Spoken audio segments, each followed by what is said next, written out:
Hello, beautiful people. I hope you are all doing well. I am so glad to be here again today. How are you all doing? Thank you for tuning in. If today is your first time of tuning in on my channel, you are super welcome. I love you so much. And to my returning subscribers, you are the best. I'm glad you came back to watch. Thank you so much. So today on the channel, I will be sharing with you how I made this delicious pepper sauce, also known as a.k.a. We are going to be frying this pepper. So if you want to see how I made this delicious looking pepper sauce, why don't you sit back, relax and enjoy the show. Thank you.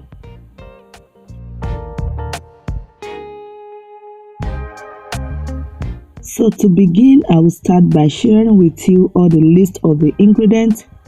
Over here, I have the pepper mix, or let me call it the roughly pepper blend. This pepper blend actually consists of some tomatoes, some shombo, which is also known as sweet paprika peppers, and some atarodo, also known as scotch bonnet pepper. The reason why I am using the tomatoes for this sauce is because I really don't want it to be too hot. So if you prefer yours to be hot, it is absolutely okay and good. You just have to skip the tomatoes part of it. Okay, thank you. So the roughly blended pepper is here, and I also have another diced tomatoes which I'm just going to be using to garnish the sauce. And over here I have this iru, it is also known as locust beans, and I have this like a teaspoon of crayfish just to spice up the aroma, and I also have some sliced onions here. I have palm oil. We are going to be using palm oil for this sauce, and I have a teaspoon of salt. I also have 1 crayfish seasoning, and I have 2 boiled eggs over there. And coming down to this side, I have the panla fish. You know, panla fish and a.k.a. goes a long way together. They are going to marry each other. And I have ponmo here, which has been nicely washed and cut into bite sizes. So here, these are the list of ingredients which I will be using to make this sauce. So in a dry pan, I'm just going to pour in the palm oil, and I'm going to let that heat up for a bit, just to heat up. You know, we are not going to be bleaching this palm oil, we are just going to heat it up for a bit. And once that heat up, I'm going to pour in the sliced onions, and I'm going to start to fry the sliced onion. So I'm actually going to fry this onion for a couple of minutes, let's say 2 to 3 minutes, till the onions it's well fried like this, as you can see it. So once this onion is fried like this, I'm going to go ahead and add in the locust bean, which is also known as iru. This iru, it's actually a good one, let me say that. It is so good, and you can even eat it all on its own without even adding it to a dish, without even adding it to any meal you want to prepare. But if you have made some iru in this our Nigeria, you will know that there is God. There are some iru which are just so bad, you know, you will not like it. But I bet you to be so very much careful when you are buying your iru, either in the local market or maybe it's delivered to you. Just be careful, guys. Just be so careful when you are buying iru. But this one has been tested and it is okay. So I'm just going to continue to fry that in the oil alongside with the onions, and I'm going to be adding the seasonings. After frying it for a couple of minutes, I went in and had the salt. I also added the crayfish seasoning, and I'm just going to continue to fry that together. So right now I have been frying this for a couple of 5 minutes. Once I've added all those things and fried, now I'm going to add in the bone panla fish, and I'm going to stir in on that, make sure it is well combined into the oil, and this fish is going to release its own flavor. Do you actually know that panla fish has this distinct flavor that I have not been able to really explain the flavor this fish gives? Some people don't like it, but I loved panla fish, especially the smoked panla fish. It gives me this exciting flavor which I want, and I am so satisfied with the flavor I get from this fish. So once this fish has been in the oil for like some seconds, I am going to add in the washed ponmo. I added the washed ponmo, and I'm going to stir in on that and combine everything together beautifully. So once everything has been combined beautifully, I'm going to add in the roughly blended pepper mix. So I added everything into it. I am just going to stir in on that and combine everything together beautifully like this.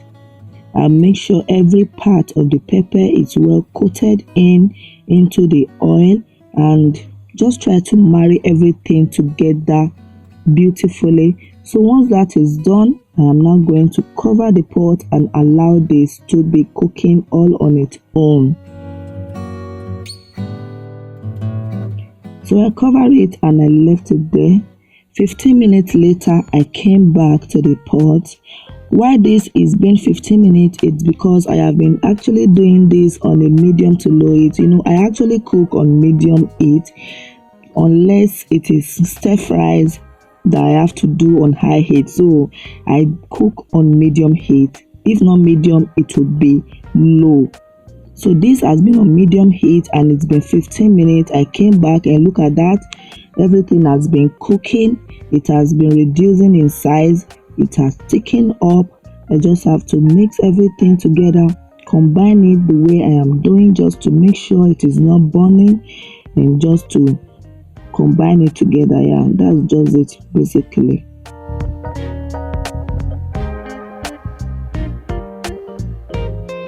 So once I've done that, I've combined everything. It's now time for me to add the diced tomatoes. This is just to garnish it. You can skip it if you don't like tomatoes, but I love tomatoes. I don't want it to be too hot. If it's too hot, if it's too spicy, I am not going to enjoy this sauce, and I really want to enjoy it. I want it to be enjoyed, not to be hitting and you'll be doing no, I don't want all that. I really want to enjoy this sauce, so I added the diced tomatoes just to garnish it up, combine everything together beautifully, and I'm going to cover this up for another 5 minutes just to make sure everything is well cooked in. So 5 minutes later, I came back to check on the pot, and look at that. Our sauce is ready. It is ready if you can see it. Look at how beautiful it is. The oil have started to float on top of the stew, and everything has been well cooked together. The aroma was so heavenly. The aroma from this DINDIN was so divine. So I combine everything together, mix it, mix and mix.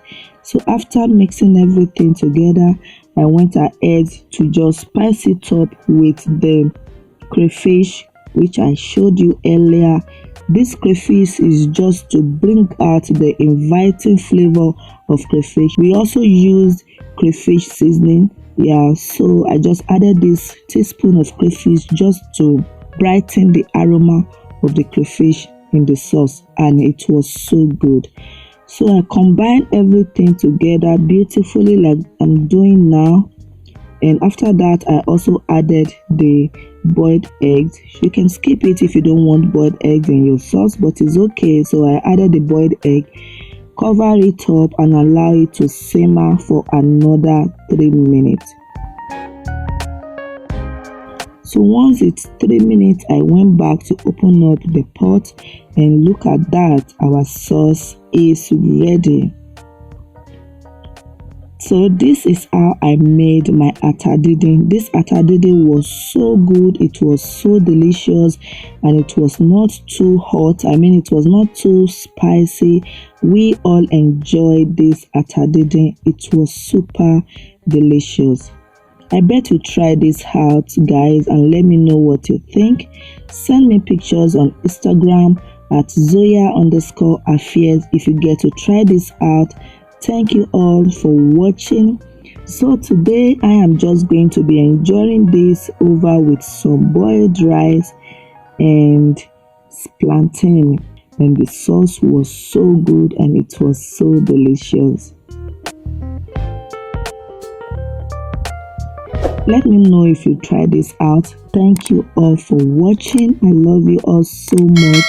See you again in my next one. Bye.